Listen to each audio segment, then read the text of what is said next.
രാജഹംസം. രചന വസീം അക്രം. അവതരണം ഷാഹുൽ മലയിൽ. എഡിറ്റിംഗ് ഷെരീജ് പൂനൂർ. എടി അരിതേ, എന്റെ പൊന്നു പെങ്ങളെ, കേട്ടഴിച്ചു വിട്ട പടക്കം പോലെ ഇങ്ങനെ പൊട്ടല്ലേ, ഒന്ന് പതുക്കെ പറ. അരിയയുടെ വായ പൊത്തിപ്പിടിച്ചു. ഇത് മാളവിക ഗുണ്ടകൾ ഓടിച്ചിട്ട് വന്ന സത്യം. തൽക്കാലം നാളെ രാവിലെ വരെ ഒന്നും മിണ്ടരുത്. ഞാൻ ഊട്ടിയിൽ നിന്ന് ഡ്രസ്സ് വാങ്ങിത്തരാം പ്ലീസ്. ഡ്രസ്സോ? അതൊക്കെ ബസ് ഓടിയാലല്ലേ. തൽക്കാലം ഞാൻ മിണ്ടാണ്ടിരിക്കാം, പക്ഷെ നാളെ രാവിലെ ഇതിന് മറുപടി വേണം. അവൾ അരിയെന്ന് രൂക്ഷമായി നോക്കി അകത്തേക്ക് പോയി. അവൾക്ക് ഏട്ടനെ ജീവനാണ്, പക്ഷെ ദേഷ്യം വന്നാൽ നിയന്ത്രിക്കാൻ കഴിയില്ല. പെട്ടെന്ന് ഉമ്മറത്തെ മുറിയിൽ നിന്നൊരു ചുമ കേട്ടു. ശങ്കര മാസ്റ്റർ എഴുന്നേൽക്കുന്ന ശബ്ദമാണ്. അമ്മച്ചി സിമ്മോണർന്നു. ദാമു ഒറ്റച്ചാടത്തിന് അടുക്കളയിലെ വലിയ ഭരണിക്ക് പുറകിൽ ഒളിച്ചു. അരി പെട്ടെന്ന് മാളവി അകത്തെ ചെറിയ മുറിയിലേക്ക് മാറ്റി വാതിലടച്ചു. അമ്മ വേഗത്തിൽ അടുപ്പിൽ ചായക്കലം വെച്ചൊന്നും അറിയാത്ത പോലെ നിന്ന് കയ്യിലൊരു ടോർച്ചും കത്തിച്ച് ശങ്കര മാസ്റ്റർ അടുക്കളയിലേക്ക് നടന്നു വന്നു. എന്താ ശ്രീദേവി ഈ പാതിരാത്രിയിലെ അടുക്കളയിലൊരു ബഹളം?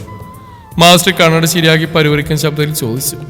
അപ്പോഴാണ് അവിടെ നിൽക്കുന്ന അരിയെയും ഭരണിയുടെ പുറകിൽ നിന്ന് പതുക്കെ തലനീട്ടുന്ന ദാമുനെ അദ്ദേഹം കണ്ട്. ആഹാ, രാജഹംസത്തിലെ പൈലറ്റും കോ പൈലറ്റും എത്തിയോ? എന്താണ് ഈ സമയത്ത് ഒരു കോൺഫറൻസ്?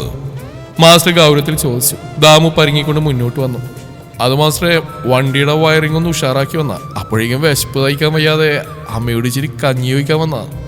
ഒന്ന് മൂളിക്കൊണ്ട് അരിയെന്ന് രൂക്ഷമായി നോക്കി മാസ്റ്റർ. നാളെ രാവിലെ കോളേജ് ട്രിപ്പുള്ളല്ലേ, വണ്ടി കൃത്യസമയത്ത് എടുക്കണം. എന്റെ പെൻഷൻ കാശ് മുഴുവൻ ഇരുമ്പ് കഷ്ണത്തിലാണ് കിടക്കുന്നത്. പോയി കിടന്നുറങ്ങാൻ നോക്കി രണ്ടുപേരും. മാസ്റ്റർ തിരിഞ്ഞു നടന്നു. എല്ലാവരും ഒരു വലിയ ദീർഘശ്വാസം വിട്ടു. ഹരി അമ്മയെ ഹരിതയും നോക്കിയൊന്ന് പുഞ്ചിരിച്ചുകൊണ്ട് ദാമുനെയും കൂട്ടി ഉമ്മറത്തെ പായിലേക്ക് കിടക്കാൻ പോയി. പിറ്റേന്ന് പുലർച്ചെ മയിലാടും പാറയിൽ സൂര്യൻ ഉദിച്ചുയർന്നു. പച്ചപ്പ് നിറഞ്ഞ കുന്നുകൾക്ക് മുകളിലൂടെ വെയിൽ പടർന്നു. അമ്മ ശ്രീദേവി മാളവിക്ക് ഇടാൻ പാത്തുള്ള ഹരിതയുടെ ഒരു നല്ല കേരള സാരി എടുത്തു നൽകി. കുളിച്ച ആ സാരിയും എടുത്ത് നനഞ്ഞ മുടിയോടെ മാളവിക അടുക്കളയിലേക്ക് വരുമ്പോൾ ഹരി ചായ കുടിച്ചുകൊണ്ടിരിക്കുകയായിരുന്നു. സാരി എടുത്ത് നിൽക്കുന്ന മാളവികയെ കണ്ടപ്പോൾ ഹരിയുടെ കയ്യിലെ ചായക്കപ്പ് പകുതി വഴിയിൽ നിന്നുപോയി. നിലാവിന്റെ ഭംഗിയുള്ള ഒരു നാടൻ പെൺകുട്ടിയെ പോലെ അവൾക്ക് തോന്നി. ഹരിയുടെ നോട്ടം കണ്ട് മാളവികയുടെ കവിളുകൾ ചെറുതായി ചുവന്നു. ഹരിത ചായക്കപ്പുമായി വന്ന് ഹരിയുടെ തോളിലൊരു ഇടി കൊടുത്തു. നോക്കിയത് മതിയേട്ടാ, കണ്ണുതള്ളി പുറത്തു വരും. അല്ല മോളെ, നിന്റെ വീട് എവിടെയാ? ഹരിത മാളവികയോട് ചോദിച്ചു. മാളവിക പേടിയോടെ ഹരിയെ നോക്കി. പെട്ടെന്നാണ് ഉമ്മറത്തേക്ക് അന്തപ്പെമ്മക്കാനിക്ക് പാഞ്ഞു വന്ന്. ഹരി, ദാമു, ദാ വൻ പണി വരുന്നുണ്ട്. എന്താന്നപ്പം ചേട്ടാ രാവിലെ തന്നെ ബഹളം? ദാമു ചോദിച്ചു. എടാ, കവലയിൽ കുറെ ഗുണ്ടകൾ വലിയ കാറുകൾ വന്നിറങ്ങിയിട്ടുണ്ട്. അവരാരും ഒരു പെൺകുട്ടിയെ തെരഞ്ഞെടുക്കുക. പോലീസിനെ പോലും അവർക്ക് പേടിയില്ലെന്ന് തോന്നുന്നു. അന്തപ്പം പറഞ്ഞെടുത്തിയതും ഉമ്മറത്തേക്ക് ശങ്കര മാസ്റ്റർ നടന്നു വന്നു. മാസ്റ്റർ അകത്തേക്ക് നോക്കിയപ്പോൾ അവിടെ നിൽക്കുന്ന മാളവിയെ കണ്ട് അതേ അത്ഭുതത്തോടെ അരിയെ നോക്കി. ആരാണ് അരി കുട്ടി? ഞാനിതിനു മുമ്പ് ഈ നാട്ടിൽ കണ്ടിട്ടില്ലല്ലോ. ഹരി എന്ത് പറയുന്നറിയാതെ ദാമുവിനെ നോക്കി. ദാമു ഒട്ടും ആലോചിക്കാതെ വലിപ്പത്തിലൊന്ന് കാച്ചി. അത് മാസ്റ്ററെ, ഇതെന്റെ അമ്മായിയുടെ മോളാ മാലതി. ദൂരെ ഒരു തറവാടിലെ താമസം. ഇവിടെ ഇച്ചിരി പ്രശ്നമായതോട് തൽക്കാലം ഇവിടെ നിർത്താൻ അമ്മ പറഞ്ഞ. നിന്റെ അമ്മായിയുടെ മോളോ? ഏത്, ചന്ദ്രമതിയുടെ? എന്നിട്ടാണ് അവൾ ഹരിയുടെ അമ്മയുടെ സാരി എടുത്ത് നിൽക്കുന്നത്? മാസ്റ്റർ സംശയത്തോടെ ചോദിച്ചു. അത് വരും വഴി ഇവിടെ ബാഗ് പുഴയിൽ വീണുപോയി മാസ്റ്ററെ, വസ്ത്രങ്ങളൊക്കെ നനഞ്ഞു. ദാമു വീണ്ടും ഒരു കള്ളം കൂടെ പറഞ്ഞൊപ്പിച്ചു. ഹരി ഇത് കേട്ട് ദാമുവിനെ നോക്കി കണ്ണുരുട്ടി. ദാമേട്ടാ, കള്ളം പറയുമ്പോൾ ഒരു വിശ്വസ്തയ്ക്ക് വേണ്ടേ?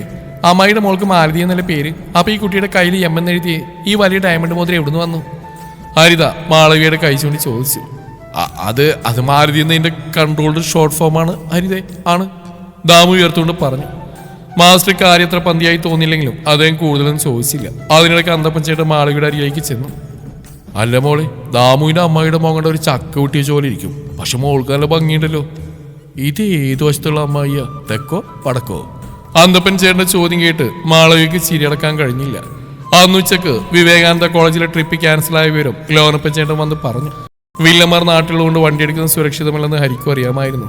പക്ഷേ ട്രിപ്പ് മുടങ്ങിയതോടെ പലിശക്കാരൻ അബൂക്ക വീണ്ടും ശങ്കരമല വീട്ടിലേക്ക് കയറി വന്നു. ശങ്കര മാസ്റ്ററെ, നിങ്ങളെ മോൻ നമ്മളെ പറ്റിക്കാട്ടോ. ഇന്നേക്കിന്റെ പൈസ കിട്ടിയില്ലെങ്കിലേ ഞാൻ ഈ കാണുന്ന സാധനങ്ങളൊക്കെ എടുത്തോണ്ട് പോകും. അബൂക്ക ഉമ്മർത്തിൽ നിന്ന് ബഹളം വെച്ചു. തന്റെ അച്ഛൻ നാട്ടുകാരുടെ മുമ്പിൽ തലാഴ്ത്തി നിൽക്കുന്നതായിരിക്കും സഹിക്കാൻ കഴിഞ്ഞില്ല. ഹരിയുടെ കണ്ണുകൾ നിറഞ്ഞു. ഹരിതയും സങ്കടത്തോടെ അച്ഛന്റെ കൈകൾ പിടിച്ചു. അതകത്തെ മുറിയിൽ നിന്ന് മാളവിക കാണുന്നുണ്ടായിരുന്നു. പണത്തിന്റെ അഹങ്കാരത്തിൽ ജീവിക്കുന്ന മനുഷ്യർക്കിടയിൽ സ്വന്തം കുടുംബത്തിന്റെ അന്തസ്സിനായി ജീവിക്കുന്ന ഹരിയോട് ആൾക്കുള്ളിൽ വലിയൊരു ബഹുമാനവും പ്രണയവും മുട്ടിടാൻ തുടങ്ങി. അബൂക്ക പോയതിനു ശേഷം ഹരി പുഴക്കത്തിരുന്ന് സങ്കടപ്പെടുകയായിരുന്നു. പതുക്കെ മാളവികന്റെ അരികിലേക്ക് നടന്നു വന്നു. ഹരി, ആൾ പതുക്കെ വിളിച്ചു. ഹരി കണ്ണുകൾ തുടച്ച് അവളെ നോക്കി പുഞ്ചിരിക്കാൻ ശ്രമിച്ചു. എന്താ മാളവിക, ഇടുന്നതിലും ബുദ്ധിമുട്ടുണ്ടോ? ഹരിതോലും പറഞ്ഞു. ഇല്ല ഹരി, അവള് പാവ, എന്നോട് ഇത്തിരി അടുത്ത്. പക്ഷേ എൻ്റെ കാരണം കൊണ്ടാണ് നിങ്ങൾക്ക് ഈ പ്രശ്നങ്ങളൊക്കെ ഉണ്ടാകുന്നത്. ഞാൻ കാരണം നിങ്ങളെ വണ്ടി ഓടിക്കാൻ പറ്റുന്നില്ല, കടം വീട്ടാൻ കഴിയുന്നില്ല. മാളവികയുടെ ശബ്ദമിടറി. ഏയ് അതൊന്നും നിന്റെ കുറ്റമല്ല. മയിലാടുംപാറയിലെ ഈ രാജവംശത്തിന് ഒരു മോശം സമയം. അത് മാറ്റി നമ്മൾ വീണ്ടും പറക്കും.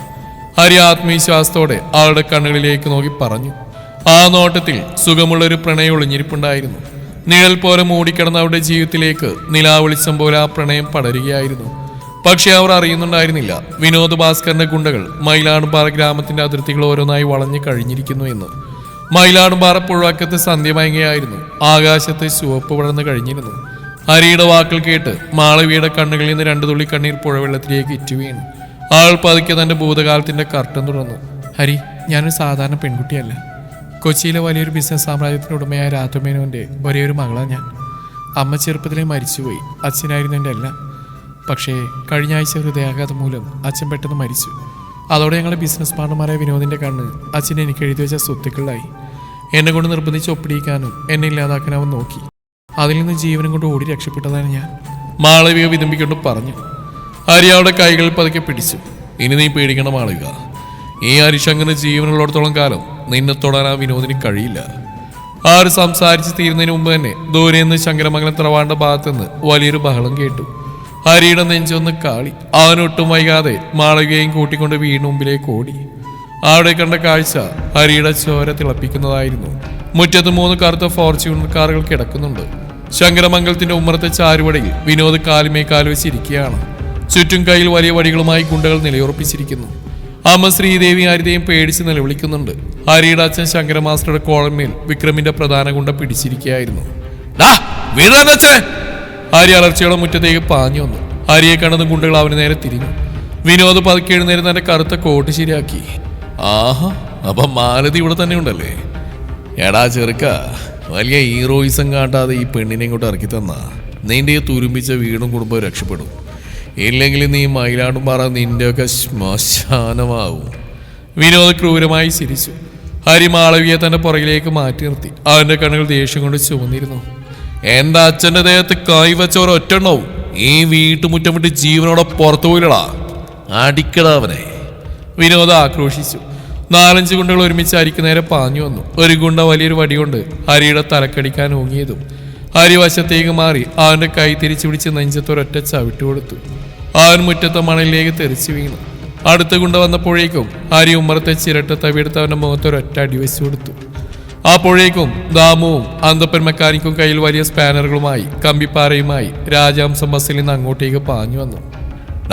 ഞങ്ങൾ ഹരിയെ തൊടുന്നോടാ. ദാമു അന്തപ്പനും കൂടെ ബാക്കി വന്ന ഗുണ്ടകളെ നേരിടാൻ തുടങ്ങി. ഹരിതയെ ഒട്ടും കുറച്ചില്ല. അവൾ അടുക്കളയിൽ നിന്ന് അമ്മയുടെ വലിയ ചൂലുമെടുത്ത് വന്ന് ഗുണ്ടകളുടെ പുറത്തിട്ട് പെരിക്കാൻ തുടങ്ങി. മുറ്റമാകെ വലിയൊരു തല്ലുമാറ തന്നെ നടന്നു. പക്ഷെ ആ ബഹളത്തിനിടയിൽ വിനോദ് ഒരൊറ്റച്ചാട്ടത്തിന് മാളവിയുടെ കൈ പിടിച്ച് വലിച്ചു. വാടിങ്ങോട്ട്. അവൻ മാളവികയെയും വലിച്ച് കാറിലേക്ക് കയറ്റാൻ നോക്കി. അവൾ നിലവിളിച്ചു, ഹരി. ഹരി തിരിഞ്ഞു നോക്കിയപ്പോഴേക്കും വിനോദ് മാളവിയെ കാറിലിട്ട് കാറ് സ്റ്റാർട്ടായി കവലയുടെ ദിശയിലേക്ക് വണ്ടി ഓടിച്ച് പോയിരുന്നു. ബാക്കി ഗുണ്ടകളും അവരുടെ കാറുകളിൽ പാഞ്ഞു. മോനെ ഹരി, മോളെ കൊണ്ടുപോയി. അമ്മ ശ്രീദേവി കരഞ്ഞു. അവരധികം ദൂരം പോയില്ല അമ്മേ, അവന്മാരെ ഞാൻ ഇന്ന് തീർക്കും. ഹരിയുടെ കണ്ണുകളിൽ പക്കാ മാസ് ഭാവമായിരുന്നു. ആ നേരെ വർക്ക്ഷോപ്പിന് മുമ്പിൽ കിടന്ന് തന്റെ ജീവനായ രാജഹംസ ബസ്സിന് ഡ്രൈവിംഗ് സീറ്റിലേക്ക് ചാടി കയറി. ദാമു അതുപാ കേരള വണ്ടിയില്. ഹരി അലറി. ദാമു അന്തപ്പനും ഒട്ടും വൈകാതെ ബസ്സിന്റെ ഉള്ളിലേക്ക് പാഞ്ഞു കയറി ഡോറടച്ചു. ഹരി ചാവിരിച്ചു. എഞ്ചിൻ ഗർജിച്ചു. അവൻ ഫസ്റ്റ് ഗിയറിട്ട് ആക്സിലേറ്റർ ചവിട്ടിയതും രാജഹംസ ഒരു രാജഹംസത്തെ പോലെ മയിലാടുംപാറയുടെ മണ്ണിലൂടെ പറക്കാൻ തുടങ്ങി. മയിലാടുംപാറ ചുര റോഡിലൂടെ വിനോദിന്റെ ഫോർച്യൂണർ പാഞ്ഞു പോവുകയാണ്. പുറകിലായി ഇതാ വരുന്നു നീലയും വെള്ളയും പെയിന്റ് അടിച്ച ആ പഴയ ടൂറിസ്റ്റ് ബസ്. എഞ്ചിൻ ചൂടായി പുക വരുന്നുണ്ടായിരുന്നെങ്കിലും ഹരി വണ്ടിയുടെ സ്പീഡ് കുറച്ചില്ല. അവൻ ബസ് വിക്രമിന്റെ കാറിന് തൊട്ടുപിറകിൽ എത്തിച്ചു. ഹരിയടാ ഇടിച്ച് തെറിപ്പിക്കാന്മാരെ, ദാമു ആവേശത്തോട് വിളിച്ചു പറഞ്ഞു. റോഡിന്റെ ഒരു ഇടുങ്ങിയ വളവിൽ വെച്ച് ഹരി രാജഹംസം ബസ് വിക്രമിന്റെ കാറിന് കുറുകെ ഒരൊറ്റ വെട്ടിച്ച് വെച്ചു കൊടുത്തു. വലിയൊരു ശബ്ദത്തോടെ ഫോർച്യൂണർ ബസ്സിന്റെ ബോർഡിലിടിച്ച് റോഡിന്റെ വശത്തെ വലിയ തിട്ടയിലേക്ക് ഇടിച്ച് നിന്നു. അവൻ ബസ് നിർത്തി. കയ്യിൽ വലിയൊരു ഇരുമ്പ് പൈപ്പ് എടുത്ത് താഴേക്ക് ഇറങ്ങി. വിനോദ് കാറിന്റെ ഡോർ തുറന്ന് തലയിൽ ചോരയുമായി പുറത്തേക്ക് വന്നു. അവൻ മാളവിയെ കാറിൽ നിന്ന് വലിച്ച് പുറത്തിറക്കി. അവളുടെ കഴുത്തിലൊരു കത്തി വെച്ചു. ഏയ് അടുത്തു വന്ന അവളെ കൊല്ലും. വിനോദ് ഭീഷണി മുഴക്കി. ഹരിയും നിർത്തി. അവൻ പതുക്കെ മാളവിയുടെ കണ്ണുകളിലേക്ക് നോക്കി കണ്ണു കാണിച്ചു. മാളവിക്ക് കാര്യം മനസ്സിലായി. അവൾ ഒരൊറ്റ കടി. വിനോദ് വേദന കൊണ്ട് കത്തി താഴിട്ടതും ഹരി ഒരൊറ്റ ചാട്ടത്തിന് വിനോദിന്റെ മുമ്പിലെത്തി. അവന്റെ കോളിൽ പിടിച്ചു. പിന്നെ അവിടെ നടന്ന അടിയുടെ പൂരം തന്നെയായിരുന്നു. ഹരിയുടെ ഓരോ അടിക്കും മയിലാടുംപാറ ചുരം വിറച്ചു. വിനോദിന്റെ മുഖത്തും നെഞ്ചത്തും ഹരി മാറി മാറി പ്രഹരിച്ചു. ഒടുവിൽ അവൻ ചോരയൊലിപ്പിച്ചുകൊണ്ട് റോഡിലേക്ക് മലർന്നടിച്ച് വീണു. അപ്പോഴേക്കും അന്തപ്പം വിളിച്ചു പറഞ്ഞനുസരിച്ച് മയിലാടുംപാറ പോലീസും അങ്ങോട്ടേക്ക് എത്തിക്കഴിഞ്ഞിരുന്നു. സബ് ഇൻസ്പെക്ടർ നിഷാന്ത് സാഗർ വിനോദിനെയും ഗുണ്ടകളെയും വിലങ്ങ് വെച്ച് ജീപ്പിലേക്ക് കയറ്റി. മാളവിക ഓടി വന്ന് ഹരിയുടെ നെഞ്ചിലേക്ക് വീണ് കരഞ്ഞു. ആ കെട്ടിപ്പിടുത്തത്തിൽ എല്ലാ പ്രതിസന്ധികളും അവസാനിച്ചതിന്റെ ആശ്വാസമുണ്ടായിരുന്നു. 1 മാസത്തിന് ശേഷം മയിലാടുംപാറ കവല വീണ്ടും ഉഷാറായി. ശങ്കരമംഗലം തറവാട് കടങ്ങളൊക്കെ വീട്ടി പുതിയ പെയിന്റ് അടിച്ച് തിളങ്ങി നിൽക്കുകയാണ്. പലിശക്കാർ അബൂക്കയുടെ പൈസ മുഴുവൻ മാളവിക കൃത്യമായി കൊടുത്തു തീർത്തിരുന്നു. കവലയിൽ വണ്ടിയുമായി നിൽക്കുകയാണ് ഹരിയും ദാമുവും അന്തപ്പനും. ബസ് ഇപ്പോൾ പഴയ ബസ്സല്ല, നല്ല പുത്തൻ പെയിന്റ് അടിച്ച് വലിയ മ്യൂസിക് സിസ്റ്റം ഒക്കെ വെച്ച് ലുക്കാക്കിയിട്ടുണ്ട്. വണ്ടിയുടെ മുമ്പിൽ ഭംഗിയായിട്ട് എഴുതി വെച്ചിരിക്കുന്നു രാജഹംസം എന്ന്. ഒമ്രത്ത് അച്ഛൻ ശങ്കരമാസ്റ്ററും ശ്രീദേവിയും പുഞ്ചിരിയോടെ നിൽക്കുന്നു. അടുക്കളയിൽ നിന്ന് ഹരിത ഓടി വന്നു. ആൾ പുതിയ വസ്ത്രങ്ങളൊക്കെ ധരിച്ച് സുന്ദരിയായിട്ടുണ്ട്. പെട്ടെന്ന് തറവാടിന്റെ മുറ്റത്തേക്ക് ഒരു പുതിയ കാറ് വന്നിറങ്ങി. അതിൽ നിന്നും പട്ടു സാരി ഉടുത്ത് ദേവതയെ പോലെ മാളവിക ഇറങ്ങി വന്നു. ആൾ നേരെ വന്ന് ശങ്കരമാസ്റ്ററുടെയും ശ്രീദേവിയുടെയും കാല് തൊട്ട് വണങ്ങി. മാളവിക പതുക്കെ ബസ്സിനരികിൽ നിൽക്കുന്ന ഹരിയുടെ അടുത്തേക്ക് നടന്നു വന്നു. ആളുടെ കണ്ണുകളിൽ പ്രണയ അലതല്ലുന്നുണ്ടായിരുന്നു. ഹരി, ഇനി നമ്മുടെ രാജഹംസം എങ്ങോട്ടാ പറക്കുന്നേ? മാളവിക ചിരിയോടെ ചോദിച്ചു. അവനവിടെ കൈകോർത്ത് പിടിച്ചു. ഇനി നമ്മുടെ യാത്ര ഒരുമിച്ചാണ് മാളു, പ്രണയത്തിന്റെ റൂട്ടിലേക്ക്. ദാമു പെട്ടെന്ന് ബസ്സിന്റെ ഉള്ളിൽ നിന്ന് വിളിച്ചു പറഞ്ഞു. എങ്കിൽ പിന്നെ ഒരു വണ്ടി കയറിക്കോ, രാജഹംസതാ റൂട്ട് മാറ്റാൻ പോവാ, അവസാനത്തെ ബെല്ലടിച്ചു മാറേ. അത് കേട്ടതും ആടുന്നൊരു കൂട്ടച്ചിരിയായിരുന്നു. രാജഹംസം ബസ്സിന്റെ ഓണ് മയിലാട്ടുംപാറയിലെ കുന്നുകളിൽ മുഴങ്ങി കേട്ടു. നിലാവിന്റെ വെളിച്ചത്തിൽ നിഴലുകൾ മാറി ആ ടൂറിസ്റ്റ് ബസ് തങ്ങളുടെ പുതിയ ജീവിതത്തിലേക്ക് പതുക്കെ മുന്നോട്ട് നീങ്ങി തുടങ്ങി. ഈ കഥ ഇവിടെ അവസാനിക്കുന്നു.